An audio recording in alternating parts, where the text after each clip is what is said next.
You replay conversations in your head over and over again. That one message you sent, you reread it 10 times. That look someone gave you, you analyze it like it meant something deeper. And the worst part? You know you're overthinking, but you can't stop. It's like your mind is running a marathon with no finish line, and somehow it's exhausting you more than anything physical ever could. But here's the question that stays quietly in the background. Why do some people overthink everything while others just let things go? Imagine this. It's late at night. You're lying in bed. Your body is tired. Your eyes are heavy, but your mind wide awake. You remember something small, something that happened earlier, a conversation, a tone, a pause, and suddenly your brain starts building stories. Maybe they didn't like what I said. Maybe I sounded stupid. Maybe they're upset with me. And just like that, a simple moment turns into a spiral. You go deeper. What if I always mess things up? What if people secretly don't like me? What if I'm the problem? And now it's not about that one moment anymore. It's about you. Here's what most people don't realize. Overthinking isn't just thinking too much. It's emotional protection disguised as logic. Your brain thinks it's helping you. It believes if I analyze everything, I won't get hurt. So it replays. It dissects. It prepares, because somewhere deep down, there's a fear of making mistakes, a fear of being judged, a fear of losing control. And your mind says, let me handle this. I'll figure it all out. But it never really does, because overthinking doesn't solve problems. It creates new ones.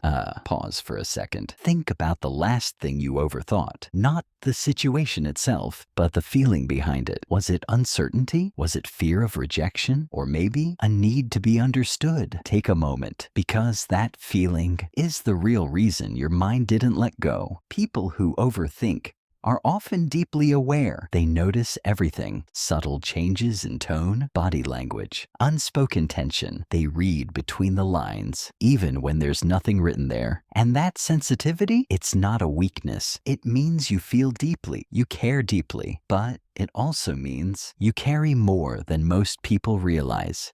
Let's make this real. Someone takes longer than usual to reply to your message. For most people, it's nothing. They're busy. They'll respond later. But for an overthinker, it becomes a puzzle. Did I say something wrong? Are they ignoring me? Did something change? And suddenly, your mood shifts. Not because of reality, but because of a story your mind created. And here's the dangerous part. That story feels real. Overthinking thrives in silence. It grows when there are no clear answers, because your brain hates uncertainty. It wants closure. It wants clarity. So when it doesn't get it, it fills in the gaps. But it rarely fills them with peace. It fills them with doubt. Here's something that might hit deeper than expected. Overthinking isn't about the present moment. It's about the past, trying to control the future. Somewhere along the way, maybe you were misunderstood. Maybe you were judged. Maybe you made a mistake that stayed with you. And now your mind is trying to prevent that pain from happening again. So it overanalyzes everything, not because you're weak, but because you learned that being careful feels safer than being free. Pause again. Ask yourself this honestly. How often have my thoughts made things worse instead of better? Not reality, not other people, just your thoughts. Sit with that.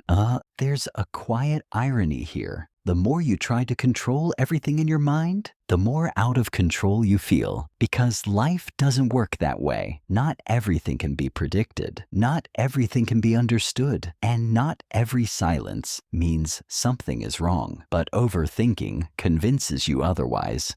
Here's the twist most people never talk about. Overthinking gives you an illusion of control, but it slowly takes away your peace. You feel like you're doing something productive, like you're solving, preparing, protecting, but in reality, you're just stuck in a loop that keeps you in your head instead of letting you live your life.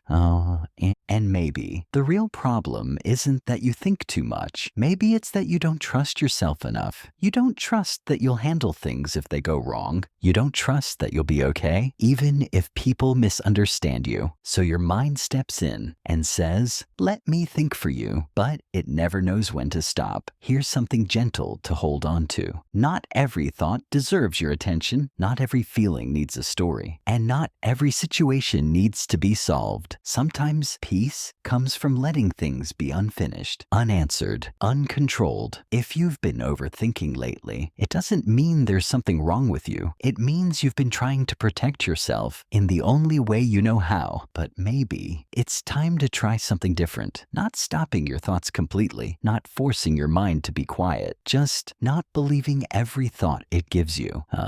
Because your mind is powerful, but it's not always truthful. And you are more than the stories you create in your head. Sometimes, the most powerful thing you can do is to let a thought pass without turning it into a problem. And in that small moment, you might finally feel something you've been missing for a long time: quiet.